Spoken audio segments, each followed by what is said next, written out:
Hello guys and welcome back to another episode of our RTG career mode with Sheffield United here on EAFC 24, where we currently find our Blades in second place after an amazing start to Season 2. With just one defeat in our first 9 Premier League games, it's been a really good start.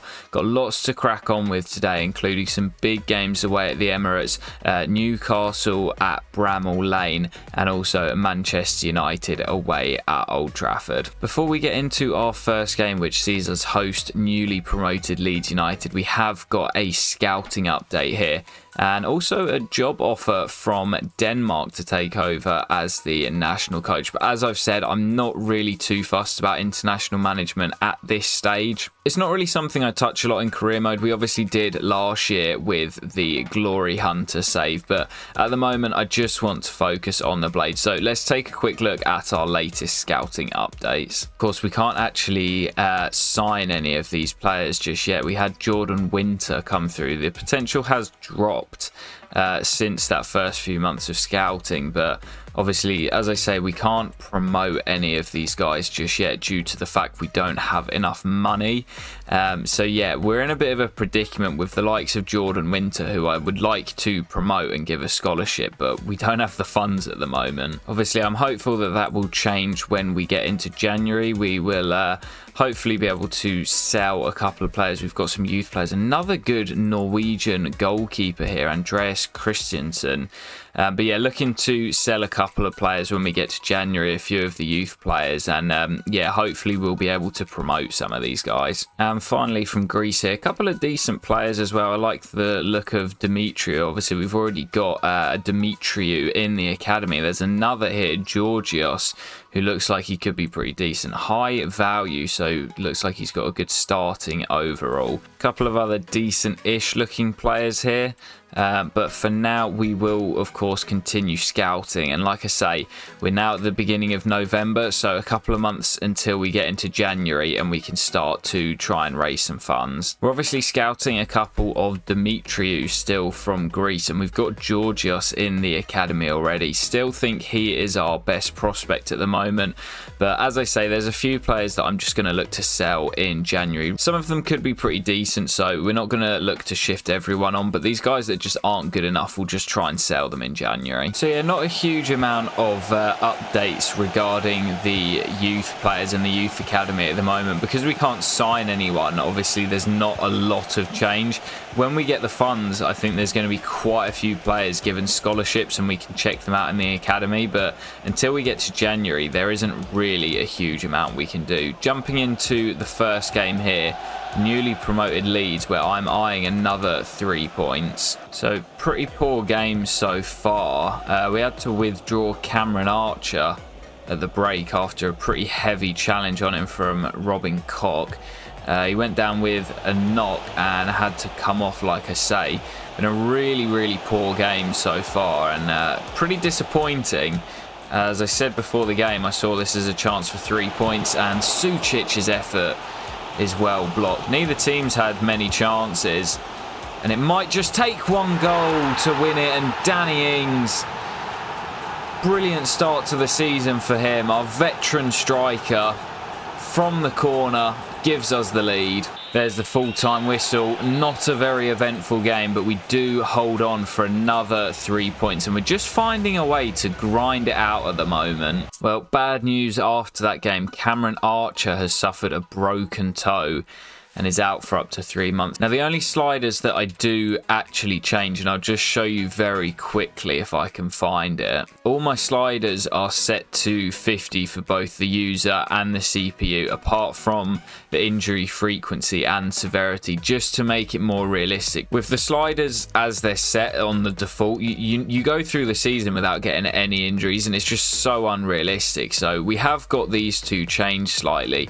because throughout the course of a season, you are going to pick up injuries, and Cameron Archer, now done for 3 months, is a good thing we brought in Shay Adams in the summer transfer window. So attention now turning to the Carabao Cup last 16. Great opportunity to make it into the final 8 here, and we haven't really been tested thus far. Obviously, Premier League Brighton in the first round, but Sheffield Wednesday in the second tie that we faced. Now facing off against League One Bolton, so great opportunity to make it into the final 8. Probably going to be quite a quick one here, as I'll keep the highlights to a minimum. And here we go, straight from the off. Jefferson, what a finish. And straight away, Sheffield United take the lead. We are on fire this season. Josh Sheehan goes for goal. Oh, and he's found it. We've been poor since we went a goal up early. Fraser Forster questions over being beaten at his near post, but Sheehan fires Bolton back into it. So Brownhill to deliver this corner. Dangerous ball, and we've got height. And Daniel Jefferson taking his chance in the cup. 2 goals for him tonight, and I think his 4th or 5th of the competition. Osborne, the captain, dinks it forward into Aina, the summer signing. Pulled across to Adams, and that will probably do it. 3-1, and we should be on our way to the quarterfinals. Defending to do here. Forster saves, and the rebound's turned in. Thought the game was done, but Bolton are not just rolling over. 5 to play. Well, the scoreline maybe made it look closer than it was. We were pretty much in control, but Bolton gave it a fair shot into the quarterfinals, and I'm sure that our luck in the draw will eventually run out. Let's go and find out who we'll face in the final 8. So Daniel Jefferson currently the joint top scorer in the Carabao Cup, with limited minutes coming in the league this season. He is taking his chance in the cup, and it's good to see the young man scoring so many goals in this competition. So the rest of the last 16 ties are being played on the Wednesday night.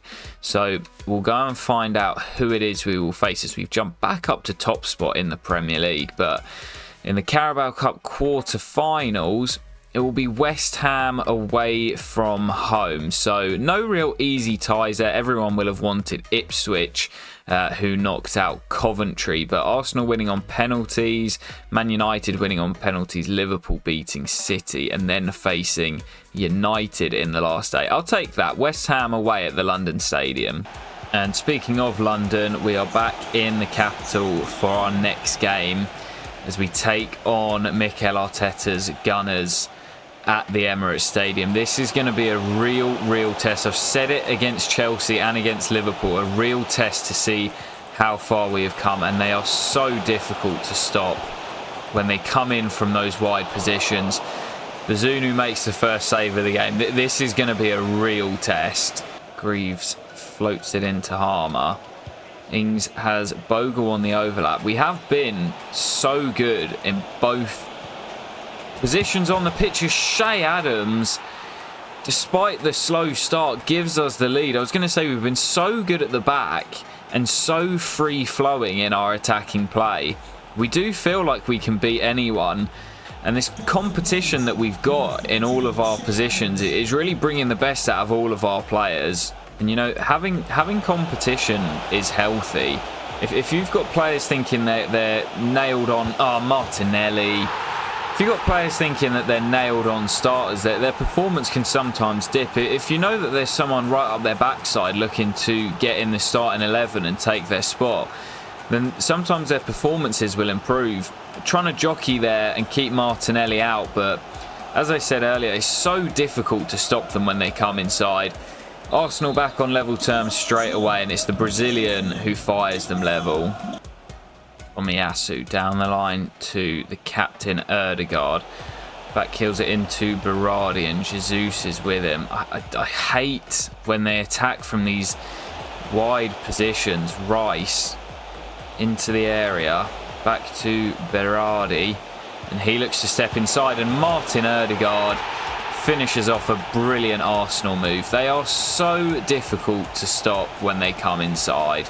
I'd just like to clarify as well that this is not me moaning. I much prefer when the game is a challenge, and this game is so much more challenging than the previous versions of the franchise or FIFA that we've had. I love that it's a challenge. I would much rather be tested, and I am glad that this game is difficult. quarter of an hour to play here, and Arsenal have just controlled things since they got that second goal. We haven't been able to create anything. They've really terrible by Bazunu, and Greaves wins it back. Yeah, we've really struggled to get into the game, and as you can see from this little snippet of footage, we just haven't been able to build anything. Berardi scores the third, and that will probably do it. Sheffield United falling to their second defeat of the season. Let's not make it a thumping. Gabriel Jesus back to Rice, and Gabriel, and they just always seem to have a spare man. Jesus it is for. I can't be too disappointed. Arsenal have just been a level above us today, controlled the game, and that just shows how much of a long way we've got to go. Arsenal rampant winners in the end. Yeah, can't be too disappointed with the boys after that performance. We're a long way off of being the same level as Arsenal, but it's how we react to that. You know, I've mentioned before about form in career mode. If we go back to back with defeats, you can go into a real slump, and it's really difficult to get out of. Another really tricky test here as Newcastle United come to take us on at Bramall Lane, and he's got Luca in support. Luca rolls it down the line to Ings, cut back to Harmer, brilliant chance, and Nick Pope denies him. We've not had much of the ball in this game, but we've actually had the best of the chances. Sucic will swing that in, looking for Danny Ings, who is a threat, and Newcastle survive. They're going to send two out here for the corner. They've worked it in nicely, and given away to Hackney, who in turn gives it straight to Botman, and again Anel is in the way to turn it behind. There's no way that this game finishes 0-0. There's going to be a goal from somewhere.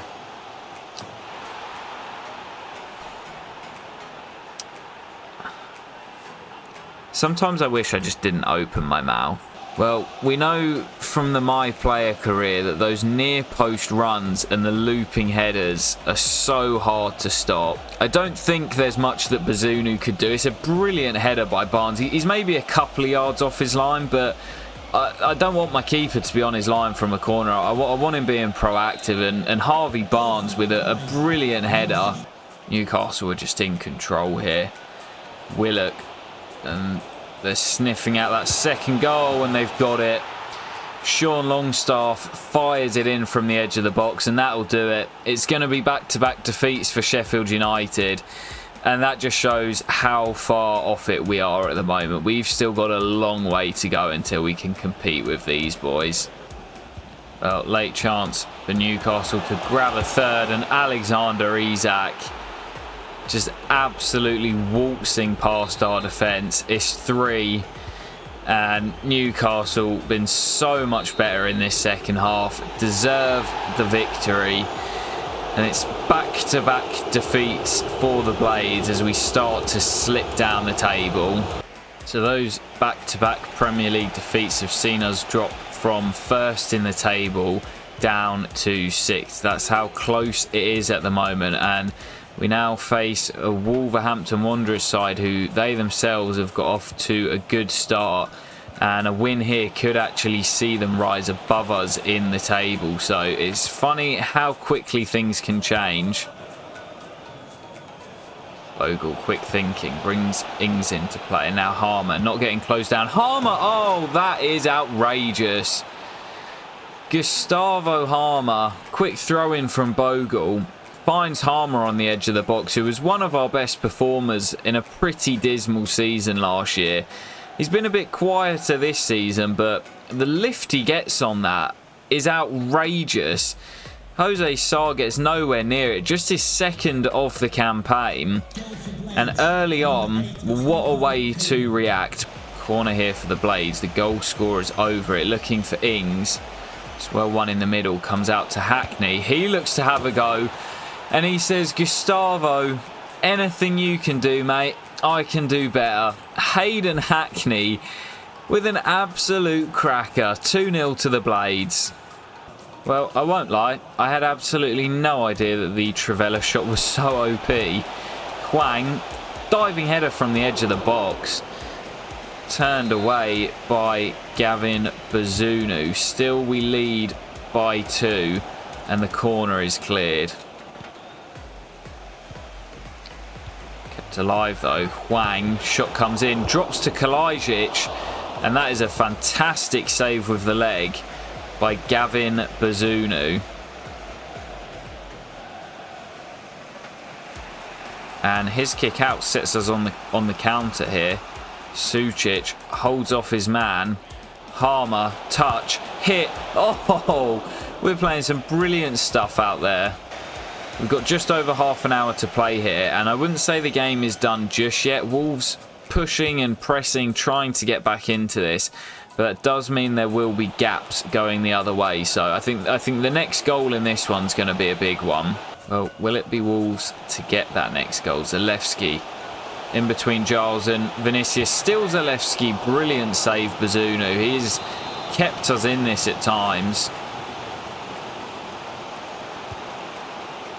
Campbell goes short to Mario Rui. Zalewski again worked inside, and this time Bazunu can't get there. I said the game wasn't done just yet. Hwang fires Wolves back into the game. 25 minutes to hold on here.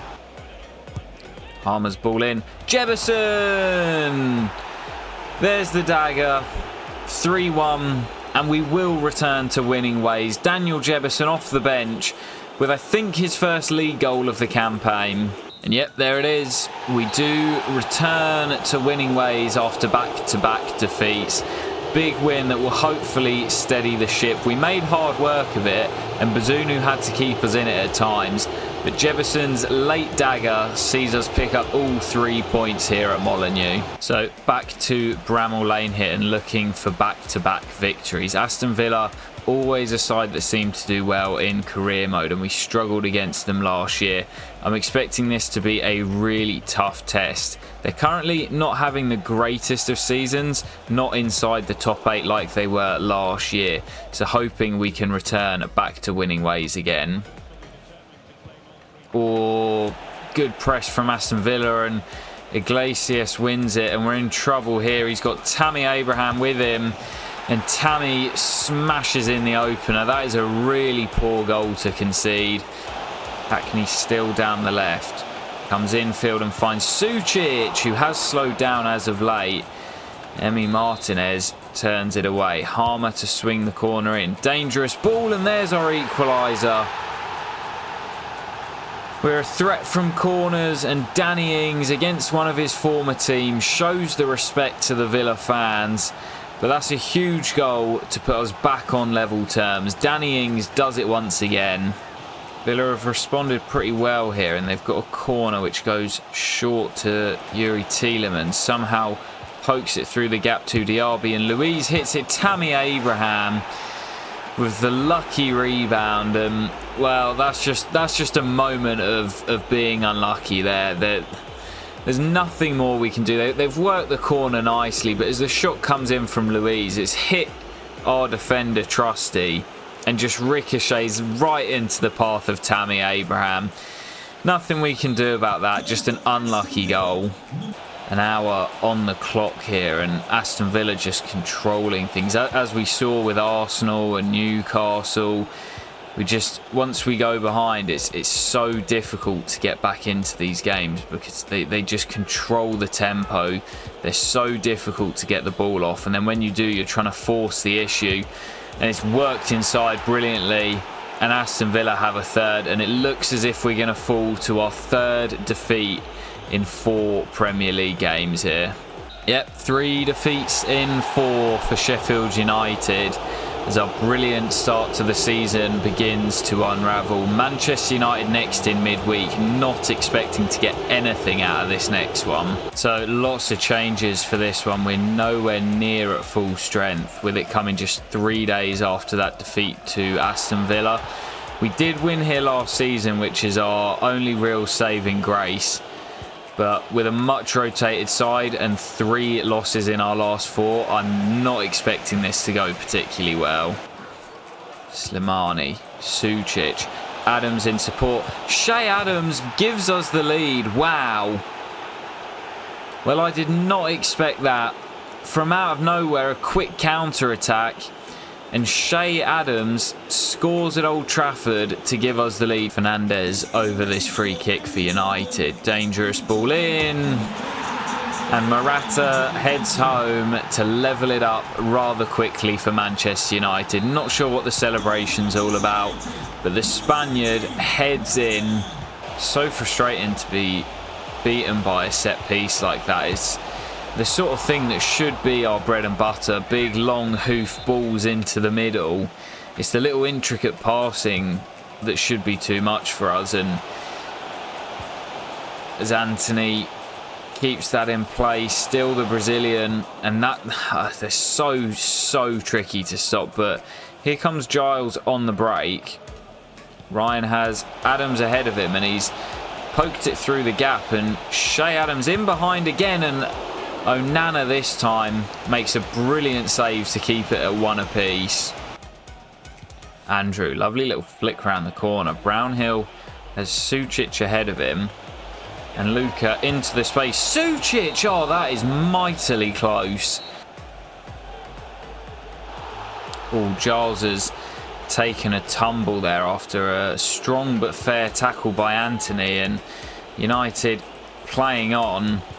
Oh, and it's slipped through to McTominay, and United have turned the game on its head. A double blow for Sheffield United, with Giles looking like he might be injured, and then McTominay wearing the armbands played through and was never going to miss from there. United in front, and Sheffield United season falling apart. Here comes Connor Roberts, the substitute, on the overlap. Dinks it in. Ings! Oh! His first touch off the bench. And it's that man again, Danny Ings. Where would we be without him this season? The substitutes combine. Roberts down the left, swings it into the back post, and Danny Ings back to goal. And it's the second overhead kick in as many episodes. What's going on? We're pulling all the tricks out the bag. Danny Ings, that is superb. 2 apiece. Oh, Norwood's gone down now as well. Another injury, and United looking to win it. Danger here as Marco Reus, the German vet, comes off the bench to win the game for United. And with a backup side out there, we pushed United all the way. It's a decent performance. But that's now 4 defeats in 5 in the Premier League. And just as I mentioned at the beginning of the episode, I was worried about going into bad form. Exactly that has happened. And we're now slipping further and further down the Premier League table. Manchester United win it late on at Old Trafford. So I can't end on that loss at Old Trafford. So playing one more game here.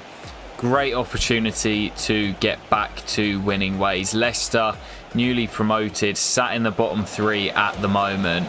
Brilliant opportunity, as I say, to get back to winning ways and pick up a vital 3 points. And I've just noticed that fucking goal update is still stuck in the right hand corner as Bazunu turns over the effort from Wilfred and Ndidi.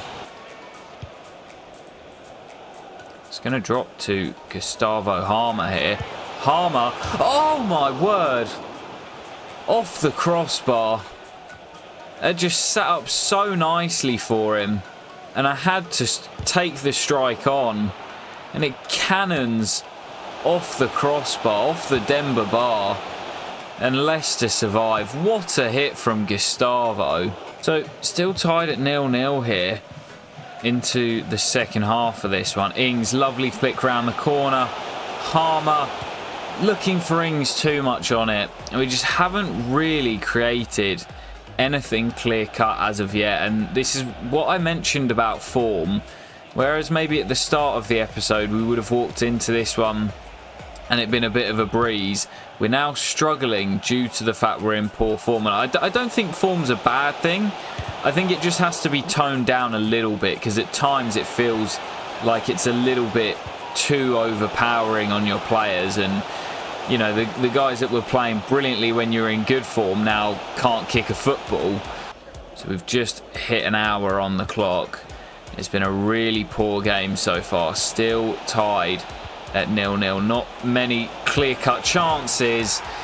And again, the curse of the commentator as Leicester take the lead from out of nowhere. And quite often in career mode, these are the toughest games when you're facing the teams down at the bottom of the table, the ones that you think should be a banker.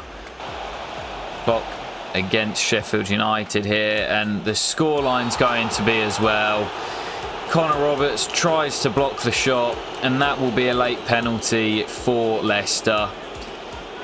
It's going to be another defeat as Kelechi Iheanacho secures it, and the Foxes picking up a vital 3 points in their bid for survival this season. 5 defeats in 6 for the Blades as our season is completely unravelling in front of our eyes. So we'll end today's episode, which is going to be a pretty long one, with the news that Ryan Brewster is going to be out for 2 months. So him and Cameron Archer both now out, leaving us with just the 3 out-and-out strikers as we head into the busiest period of the season. Our poor run of form has also seen us drop to 8th place in the Premier League. Still a decent gap on the teams above us, but yeah, it's not looking good. A great defensive record that we had at the start of the season has just completely gone out of the window. 24 conceded now. It is still very tight. There's still a long way to go, of course, as we near the halfway stage. I have to remember as well that this season my main objective again was just to avoid the drop, and we're currently 13 points clear of Leeds in 18th place, so anything higher than that is just a bonus. We have to remember this is just our second season and we've got a long way to go. But guys, I hope you have enjoyed. I'll catch you in the next episode of the RTG very soon, and peace.